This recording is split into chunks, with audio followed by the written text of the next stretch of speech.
Dans la violence conjugale, on distingue plusieurs types d'agressions: physiques, psychologiques, sexuelles, économiques et spirituelles.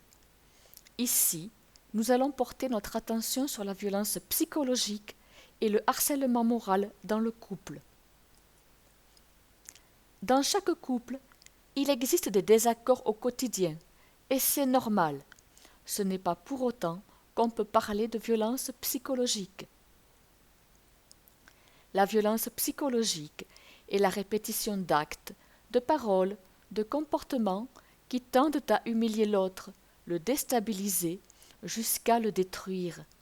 Cette situation passe généralement inaperçue aux yeux de l'entourage. Il est donc très difficile de le prouver. Dans cette vidéo, je vais tenter de vous énumérer quelques pistes afin de repérer des situations de harcèlement moral dans le couple. Je vous parlerai ensuite des effets d'un tel comportement sur la victime. Puis, j'essaierai de vous donner quelques traits de la personnalité du partenaire manipulateur. Mesdames, lorsque vous rencontrez un homme, vous faites attention à votre première impression. Et là, vous remarquez qu'il a beaucoup de charme, qu'il a beaucoup de charisme, qu'il est agréable et sympathique, qu'il paraît intelligent et cultivé. Il se montre grand orateur. Il s'intéresse à vos projets, à vos activités. Cet homme vous couvre de cadeaux et d'attention. Mais, petit à petit, il va vous mettre sous emprise, de manière sournoise. Le manipulateur utilise notre capacité à l'empathie pour créer en nous une dépendance affective. Il recherche un engagement rapide, trop rapide, un mariage, un pax, un bébé. De par son emprise, nous ne pouvons plus résister et nous acceptons. Dès l'engagement contracté, vous remarquerez un changement de comportement de vos partenaires manipulateurs. Il commence à surveiller tous vos faits et gestes. Bien qu'il se montre agréable en public, il ne peut s'empêcher de vous lancer quelques allusions négatives. Et en privé, il commence à critiquer les membres de votre famille et vos amis. Il vous compare à sa famille. Il vous suggère d'adhérer à ce qu'il connaît et à ce qu'il pense, et vous fait petit à petit changer de personnalité. Il peut exercer un contrôle des dépenses du foyer, voire retirer tout moyen de paiement, excepté une certaine somme en espèces. La victime devient une marionnette dont le conjoint tire les ficelles. Vous n'avez pas le droit d'avoir une vie sociale indépendante. Elle doit être calquée sur celle de votre conjoint. Il critique ouvertement votre famille et vos amis. Il tente de vous éloigner de vos proches, soit en vous interdisant de les revoir, soit en instaurant une distance physique pouvant aller jusqu'à plusieurs centaines de kilomètres.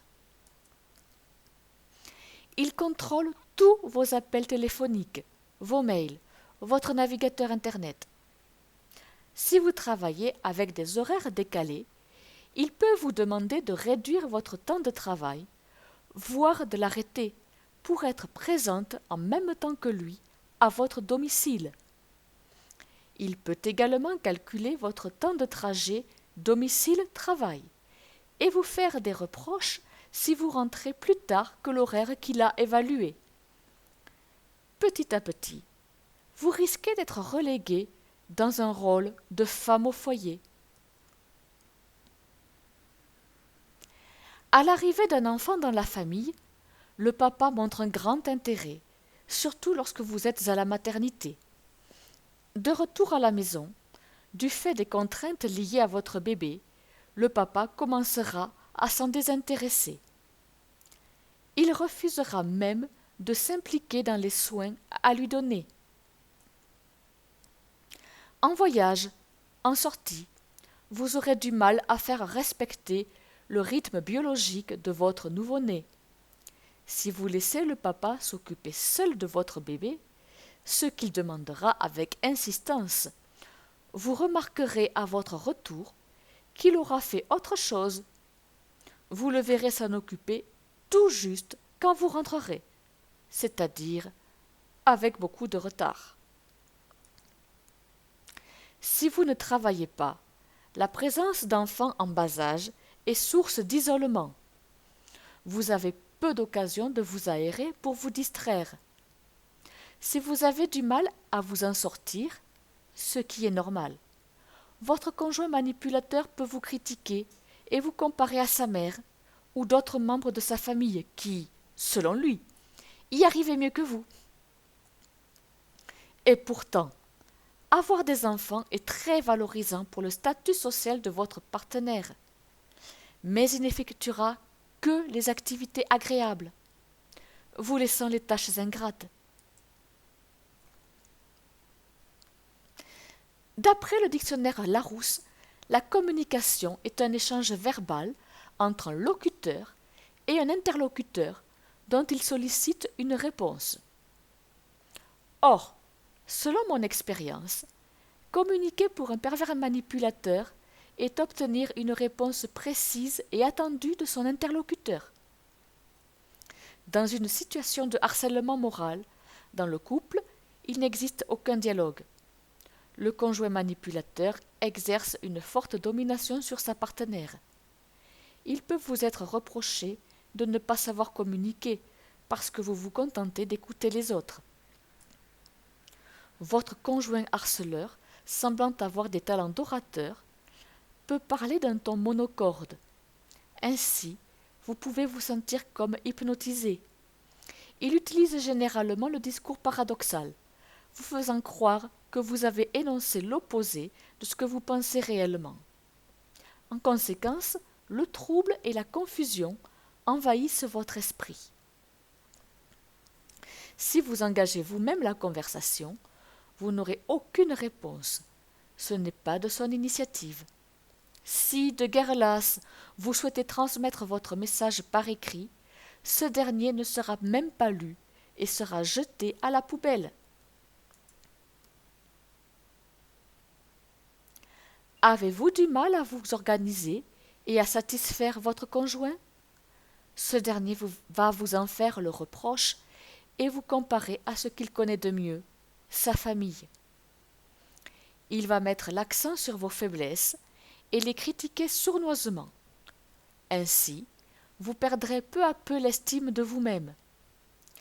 Il peut vous imposer de réaliser des tâches imprévues, vous mettant en retard sur vos prévisions. Bien entendu, la faute retombera sur vous. Il ne fournira aucune aide pour vous soulager. Il peut vous arriver d'être en manque de sommeil. Le simple fait de faire une pause et de prendre un peu de repos au milieu de la journée peut donner lieu à des réprimandes de sa part. Votre partenaire peut se trouver dans un mal-être qu'il ne sait exprimer. Or, selon lui, sans qu'il vous en parle, vous devez être capable de comprendre sa situation. Évidemment, ce n'est pas le cas, et il y a fort à parier qu'il vous montre sa désapprobation. C'est la répétition d'un ou plusieurs de ces événements qui amène la victime à culpabiliser et à ne plus savoir comment agir.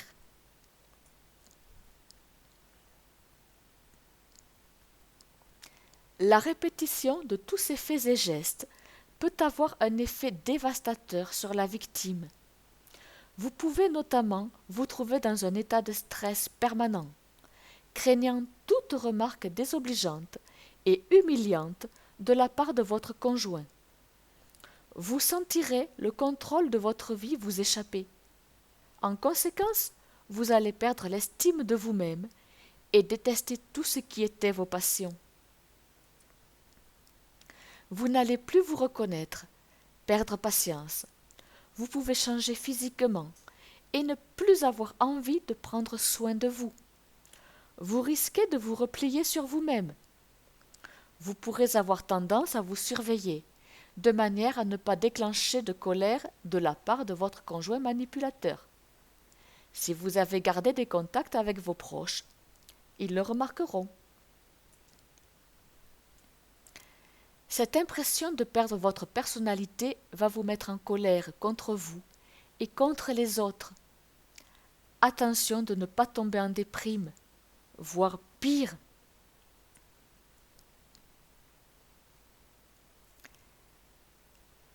Un manipulateur pervers peut paraître un parfait gentleman en public. Dans le cercle privé, il est humiliant, dénigrant, insultant. Il ne s'accepte pas tel qu'il est et ainsi peut rejeter les fautes sur sa victime.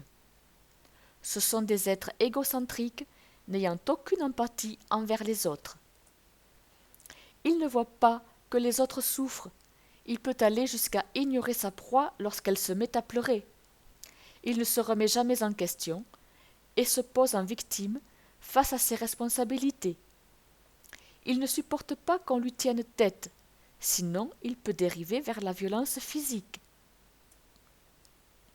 Dès qu'il sent que sa proie lui échappe, il redevient doux comme un agneau, en alternant les périodes de crise et de calme de façon cyclique. Un manipulateur pervers est donc dans le déni de sa personne, qui ne peut exister qu'en transférant ses émotions sur sa proie.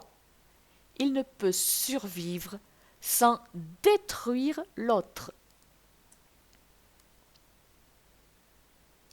Le pouvoir des mots peut être terrible, surtout s'ils sont utilisés pour détruire l'autre. Dans un tel contexte, il est difficile de faire la part des choses et de comprendre qu'on vit une situation de harcèlement moral. Que faire pour s'en sortir?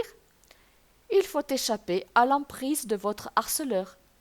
Mesdames, n'ayez pas peur de fuir, de faire appel à la justice et de vous faire aider. Ce n'est qu'en dehors du contexte de harcèlement que vous vous rendrez vraiment compte de ce que vous viviez. La fuite vous permettra de prendre du recul et de mettre enfin des mots sur la situation dans laquelle vous vous trouviez. Si l'une ou l'autre des circonstances énumérées dans cette vidéo vous parle, si vous vous êtes retrouvé dans un des contextes décrits, je vous invite à télécharger gratuitement mon mini e-book sur mon site www.objectif-mieux-vivre.com. Je vous dis à bientôt sur mon site.